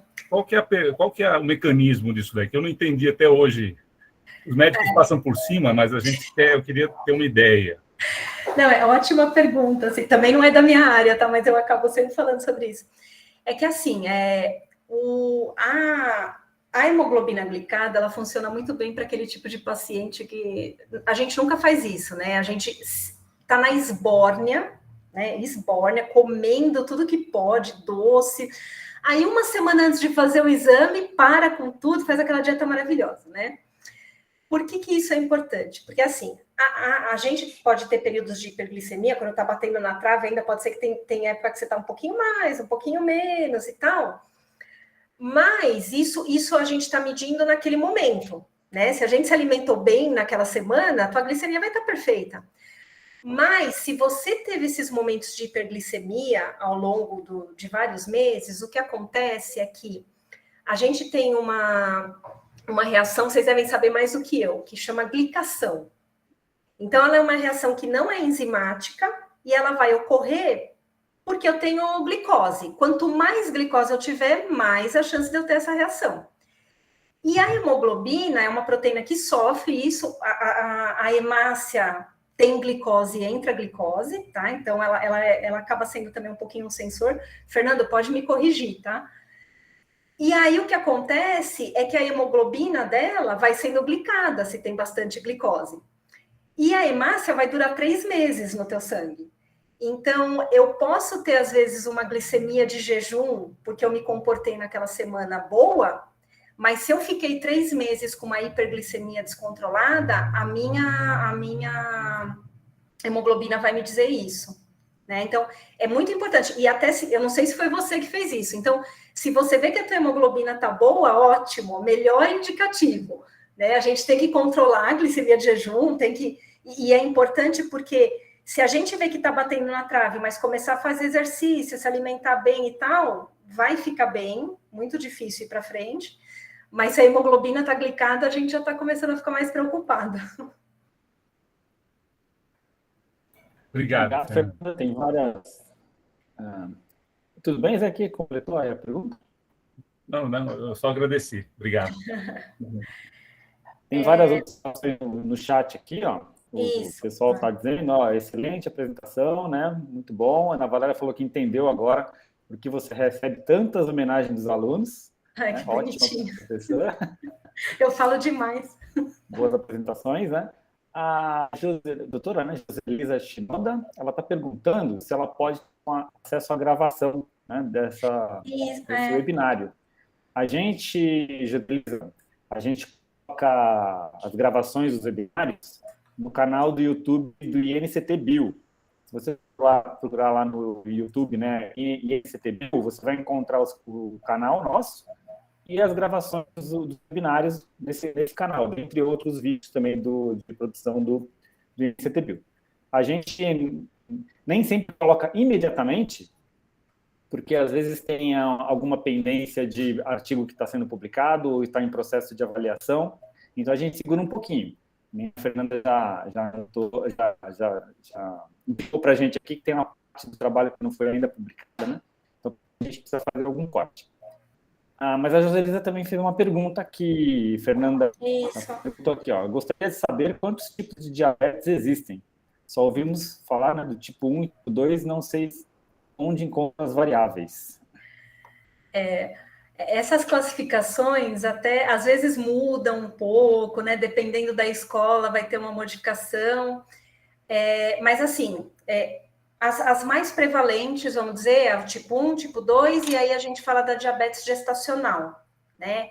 Que aí o diabetes... Fernando, sempre quando você quiser pode intervir, tá? O diabetes gestacional vai ocorrer... Eu citei um pouquinho, né, daquela coisa de ter um aumento da resistência à insulina, aí você tem que secretar mais insulina, e tem algumas mulheres que têm algum, né, aquele probleminha, a célula beta não consegue tanto, ela acaba desenvolvendo um diabetes durante a gestação. Em muitos casos, esse diabetes, depois que a gestação termina, e aí essa resistência diminui, a mulher volta ao normal. Mas já é um indicativo de que ela pode ter uma propensão a desenvolver o diabetes do tipo 2, então tem que ficar de olho, né? Agora, a gente vai ter outros tipos também, que aí, como são bem menos prevalentes, a gente encontra menos a discussão. Então, por exemplo, tem esses tipos genéticos, tipo MOD, né? Que eu falei do MOD, é um diabetes que tem uma causa muito, muito específica, uma causa de uma mutação em um gene específico, e aí só um parênteses, tá? Desculpa. Tanto o diabetes do tipo 1, do tipo 2 e o gestacional tem componentes genéticos, tá, gente? Tem componentes genéticos. Então, a gente tem que ter uma predisposição genética. Só que ele não é autossômico, isso não é ter a predisposição genética que já faz eu desenvolver o diabetes. Eu preciso ter um fator ambiental que vai contribuir ao desenvolvo, tá? Agora, tem outros tipos que são especificamente genéticos. Então, por exemplo, eu tenho uma mutação no HNF4-alfa, eu vou desenvolver o diabetes. Ele vai aparecer, porque tem a ver com essa mutação específica. Esses são casos bem mais raros, tá? A incidência é muito menor. Eu tenho também, você pode também desenvolver essa hiperglicemia por você ter entrado em contato com uma substância, um agente químico que mata a sua célula beta. Então, não tem autoimunidade, mas eu perdi minha célula beta e eu vou desenvolver um tipo de diabetes. Isso é bem menos comum, ainda bem, né? E tem algumas outras síndromes, tem o LADA, que na verdade é um tipo de imunidade que você vai desenvolver quando está mais velho. Mas assim, eu acho, Fê, até me ajuda, eu acho que o ADA, né, o American Diabetes Association, eles têm site, eles são uma associação muito grande, e eles normalmente vêm com essas classificações mais recentes, tá? Então, acho que valia a pena dar uma olhada ali, se você tiver mais interesse, tá? Se quiser, também posso tentar mandar alguns artigos. Eu acho que, assim, o que talvez valha a pena, você falou perfeito, acho que o que poderia adicionar é que as classificações realmente mudam. Então, tem tipos de diabetes que eram conhecidos por uma nomenclatura que viraram outra. Então, atualmente, o que mais se propõe mesmo digamos, que você vai resolver mais de 99% mesmo dos casos de diabetes é pensar em diabetes do tipo 1 e do tipo 2. Que o tipo 1 era antigamente chamado de diabetes juvenil, porque normalmente apareciam em crianças ou pré-adolescentes, adolescentes, primeira adolescência. E aí teria o outro, que é o diabetes adulto, que é o diabetes tipo 2, como a Fernanda muito bem descreveu para vocês, que também tinha outro nome, que era chamado de diabetes não insulino dependente, porque você ainda teria um pouquinho de insulina sendo secretado por essas ilhotas remanescentes, e o problema está no... Inclusive, né, Fê, eu também... Foi bom você lembrar isso, porque quando a gente pensa em classificação clínica, o que interessa na clínica, basicamente, não é só isso, mas assim, você é dependente de insulina e aí eu vou te tratar desse jeito, ou você não é dependente de insulina e eu te trato de outro. Então, por isso que também simplifica, né, as classificações. É que para a gente que está tentando entender como ela ocorreu, aí a gente fica olhando para esse monte de classificação aí. Excelente. Deixa eu ver se tem mais alguma pergunta aqui no chat. Acho que não, viu? Peraí. Vou passar aqui. Eu tenho um monte de perguntas. E eu sugiro da gente marcar um dia para a gente almoçar aqui. Olha, tirar as dúvidas. Dia 20, eu tenho uma banca aí na Unicamp. De legal, dezembro, não, 20... desculpa, eu falei de dezembro. 20 de dezembro. Tá aí já. Eu vou estar de férias, mas eu posso, a gente pode marcar para... Isso. A gente está precisando mesmo, né, Alberto? A gente, para quem está aí na sala, né, a gente já está tentando, né, trabalhar em colaboração já faz um bom tempo, e um dos principais atrasos nessa colaboração, né, incipiente, é justamente o número de alunos, né? A gente tem poucos alunos para trabalhar nessas técnicas, são técnicas bem difíceis de conduzir, né? Então tem que ter uma mão boa, né, para fazer esses experimentos. Mas fica aberto o convite. A gente tem posições de pós-graduação, tanto no grupo da Fernanda, do Cader, quanto no nosso, em Campinas, para desenvolver trabalhos nessa linha, né? Incluindo estudo dessas células beta, estudo de ilhotas, e também incluindo isso em sistemas de análise, né? De microdispositivos de análise, lab on chip. A gente queria misturar todas essas coisas, né? Cultura dessas células, né, em microdispositivos, para a gente monitorar essas coisas em tempo quase que real. Né? A gente queria fazer isso já temos isso já há bastante tempo, né, Fernanda? Então,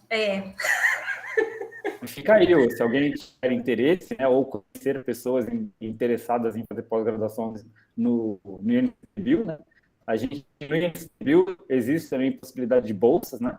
Não são garantidas, mas a gente tem algumas no INCBio, a gente tem usado todas elas, né, que a gente recebe, então está sendo muito bem utilizado pelos alunos.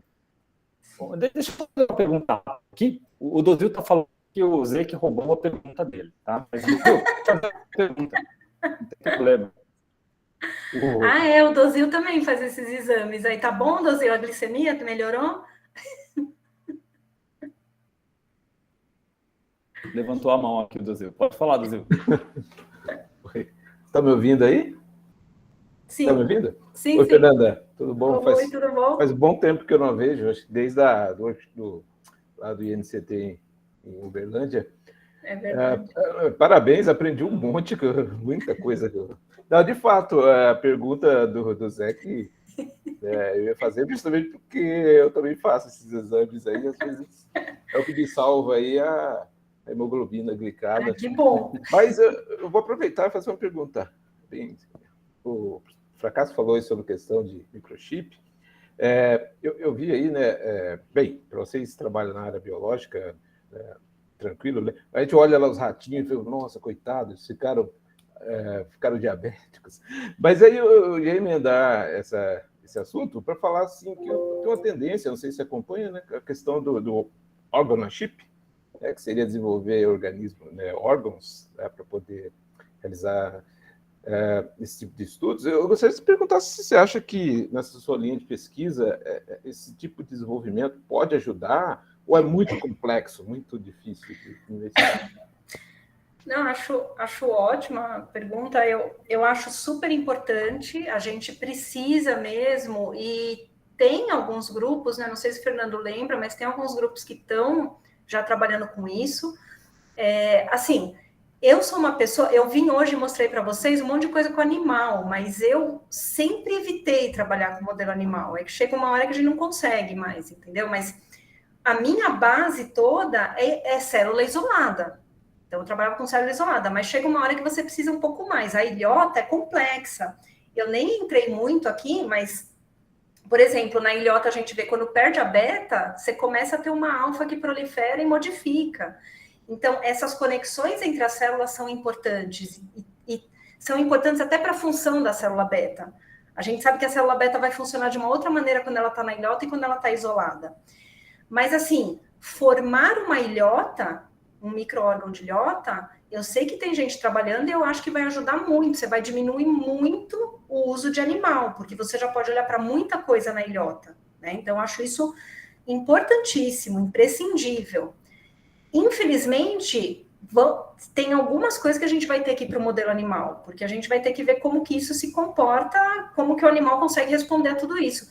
Mas se cada vez menos a gente diminuir isso, é melhor, é essencial. Eu acho muito importante mesmo esse trabalho. Obrigado e parabéns aí pela excelente apresentação. Obrigada, A gente queria fazer, né, o pâncreas on a chip, né? Exatamente. Vamos fazer, um dia a gente consegue fazer. A Valéria está com a mão levantada aqui para fazer pergunta. Ana, por favor. Oi, Fernanda. Oi. Olha, eu adorei essa apresentação, me deu uma saudade das aulas de bioquímica que eu tinha na graduação, eu adorava bioquímica. E aí a gente vai aproveitar citar meu orientador aqui, eterno orientador, Emanuel, né? Que quanto mais a gente vai avançando na carreira acadêmica, menos a gente lê coisa para nós mesmos, né? Então, eu senti saudade da época que eu estudava bioquímica e foi excelente essa apresentação. Ai, que bom. Eu coloquei esse juro aí no bate-papo, porque você falou que as mulheres que têm diabetes gestacional, elas têm mais tendência, mesmo que volte ao normal depois, elas têm mais tendência a ter lá na frente diabetes. Você teve, Ana? Não, eu tive uma pré-diabetes gestacional. Não, mas é alguma coisa, né? Não, fica tranquila, tá? Mas assim, é importante, mas na verdade a gente fala importante, mas é importante para todo mundo, até quem não tem tendência. Faz exercício físico, se alimente bem, é o que a gente fala para todo mundo, entendeu? Uhum. É que você teve um sinalzinho de alerta. Eu tenho uma colega que foi a mesma coisa. Eu falei para ela, você tem um sinalzinho de alerta. Mas assim, de qualquer maneira, eu não tive um sinalzinho de alerta, mas não quer dizer que eu não tenha. Entende? Então, assim, exercício físico e alimentação saudável é o que a gente sempre recomenda. Então, não fique encanada, mas é bom. E eu fiquei olhando que você trabalha muito com determinação das proteínas nessas amostras dos coitadinhos dos ratinhos, concordo com o Brasil. Mas eu entendo por quê, né? Você, eu não sei se eu perdi essa informação durante a apresentação, você trabalha com metabólitos também? Não, é interessante, mas não. Então, a gente podia conversar também. Não, olha, tem muita coisa. E, aliás, até algo. Eu sou muito fora dessa área, mas é algo extremamente importante. E outra coisa também, eu estou trabalhando com modelo animal e a gente pensa, poxa, tá, né, nós estamos usando um monte de animais e tal. O ideal é a gente conseguir tirar todas as informações possíveis, né? Então, é interessante, até é legal trazer para vocês, porque pode ser que vocês tenham outras ideias do que coletar e do que analisar. A gente tem uma fonte rica de informação, né? Quanto mais a gente puder extrair, para o sacrifício que está sendo do animal ser mais válido, né? Então, assim, Ana, se tiver ideias, assim, completamente aberto, tá? A gente conversa, então. Obrigada, viu? Imagina, eu que agradeço. Fernanda, posso fazer uma pergunta rápida aqui? Também não o seu tempo de maneira excessiva.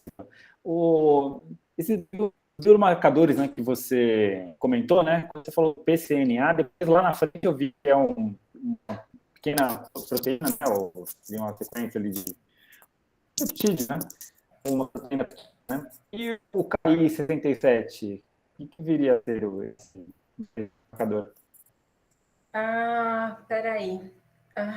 Ele é um fator também. Eu acho que é uma proteína pequena também. Mas então, e ele vai auxiliar exatamente na duplicação do DNA. Agora estou tentando lembrar a função dele. Não, é uma proteína. Todos esses fatores são proteínas. Eu acho fantástico, né? Principalmente esse negócio de você ativar, desativar genes, né? Um negócio para a gente que não é da área de bioquímica, é uma coisa fantástica isso daí. Tipo, nossa, parece ficção, né? E realmente o negócio funciona, né? É impressionante. Não, e vai parar no núcleo. Tem coisa que você vê que está no citosol e vai parar no núcleo, entendeu? É muito interessante. Outro dia a gente estava num exame lá e era sobre... Estava relacionado com aquele CRISPR lá, né? Sabe? Aqueles... Nossa, que negócio fantástico, né? Mas a minha pergunta é a seguinte, né? Quais os desafios analíticos, né? Para que você tenha esses resultados, né, magníficos, né? Belíssimos resultados que você mostrou. Quais são os desafios analíticos, né? As técnicas que você precisa, o que ainda você tem como lacuna, né, para ser preenchida na determinação desses marcadores, né, nesses estudos específicos de células de glioma em geral? Eu acho assim, quando eu pensei nos marcadores e tal, a gente até, né, faz imunistoquímica, faz o ESR, consegue ver. Eu acho que teriam coisas mais delicadas, algumas sondas mais delicadas e tal, mas eu acho que no momento, o que eu consigo pensar que a gente vai pena bastante são as espécies reativas de oxigênio. Para determinar qual está sendo produzida, porque a gente sabe que nem eu falei, ela é produzida, o superóxido, ele é produzido e você já muda ele para peróxido rapidamente, porque não. Mas a gente sabe que o peróxido tem uma função, o superóxido tem outra, então, entende? E saber em que momento, em que lugar ele está sendo produzido, isso é muito importante. Então, aquele camundongo que a Elo foi trabalhar é algo lindo, maravilhoso, mas eu acho que a gente precisa ainda de mais ferramentas, entendeu? Fala, Fê, o Fê quer completar? Eu ia até comentar, só também dando pitaco aqui, e talvez...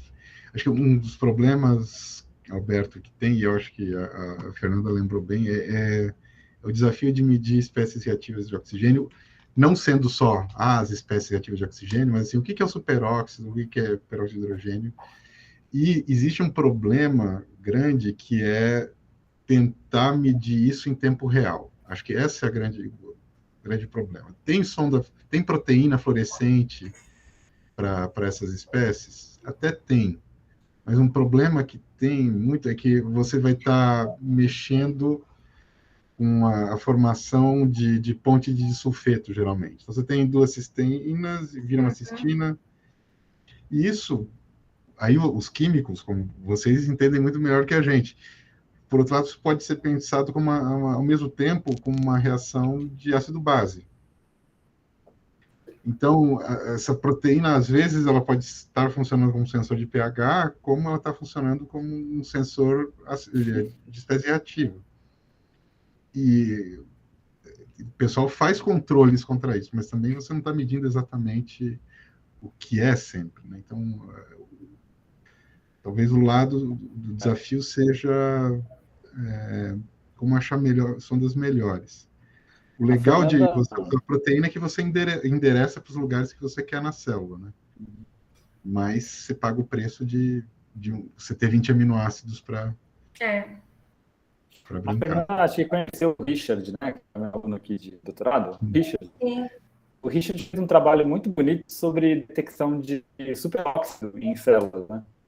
E eu lembro de ter bastante trabalho para acertar as condições experimentais, né? E a gente usava aquela sonda Mitosox, né? Ela reage com superóxido e forma um produto fluorescente, né? E eu não sei até que ponto, né? Você também ficar introduzindo sondas fluorescentes para fazer a medida, você também não interfere no processo, né? Sim, sim. É super delicado. Mas acho que isso é uma coisa que vocês podem ajudar a gente bastante, hein, Alberto? O Mitosox para superóxido, né? A gente tinha lá o DAF-FM para óxido nítrico, também funciona bem para óxido nítrico. E é isso aí. Não é muito fácil, mas a gente pode tentar fazer, né? Em tempo real, né? Você ficar monitorando a fluorescência da célula, né? Pessoal, tem mais perguntas? Gente, obrigada por aguentar, viu? Paciência enorme. Eu tenho uma pergunta, mais uma só. Pode fazer, eu tô... Você estava falando das NADPH oxidases, né? Eu fiquei super curioso, né? E eu não sabia que tinha tantos tipos, né? Dessas enzimas. E você mostrou, né? Que cada uma tem uma posição específica, né? E como que você sabe, né? Nesses seus estudos, qual é a posição específica dela e se é esse tipo mesmo que você está monitorando, né? Se não é a NOx1, NOx2. Então, esse é o grande... Esse é o grande pulo, né? Porque no começo se usavam inibidores, mas aí se viu que esses inibidores não eram específicos para as diferentes isoformas. Mas aí, por exemplo, a gente começou a usar, e outros grupos também, ou você usa um sRNA, um sRNA específico para alguma isoforma, e essas isoformas ainda têm subunidades, tá? Então, por exemplo, eu diminuo a NOx2, que é uma subunidade do complexo inteiro, mas eu fico com outras subunidades, isso que é o complexo, né? Que podem começar a interagir com a outra NOx. Né? Então, ainda tem isso. Mas, assim, o que a gente começou a fazer é isso, é tentar diminuir a expressão de alguma subunidade específica e ver o que acontecia com a célula. Ou usar os animais nocaute, que aí o animal não tem aquela subunidade. Mas, de novo, você está interferindo num sistema, né? Porque o animal nasce nocaute. Se ele sobrevive, ele está tendo sobreposição de função ali. Ele pode ter uma disfunção, mas muito provavelmente você vai ter uma outra NOx que está fazendo um pouquinho o papel daquela que está faltando. Então, é bem complexo. Por exemplo, o meu aluno, quando ele descobriu agora a expressão, ele mostrou a expressão das duox. A duox, ela tem a duox1 e duox2, e para ela funcionar bem, ela tem a duoxa1 e a duoxa2. E aí ele vê que a célula beta-ins, por exemplo, expressa duox, duoxa2, duox2, mas não expressa duoxa1. Então, uma parte é expressa, mas a outra não. Mas aí ele foi atrás e ele viu que a duox1 pode interagir com a duoxa2. Só que aí, ao invés dela produzir muito só peróxido, acaba vazando o superóxido dela. Só que por que a célula beta estaria fazendo isso? Alguma coisa importante ela está fazendo isso, senão ela não estava expressando a duox e não a duoxa. Então, é um monte de detalhezinho, né? São muitas coisas que a gente precisa ver. Mas a ideia, a gente vai trabalhando assim, tira uma e vê o que acontece. Mas, de novo, você está alterando o sistema, né? Se o resultado é fisiológico ou não, a gente não tem certeza. Uhum. É importante também ouvir, né, os alunos, né, ouvirem isso daí, né? Como é difícil, né, de obter, né, essas informações, né, em sistemas complexos. Né? E a gente precisa de aluno, Roberto. Vou ajudar, que você falou de novo. Vou falar de novo. Gente, a gente precisa de aluno. Alguém tem mais alguma observação, perguntas? Acho que eu vou ligar a Fernanda aqui. Já deu aqui quase 2 horas. A culpa é minha, a culpa é minha. Não, foi excelente, eu gostei bastante. É um tema assim tão assim envolvente, né?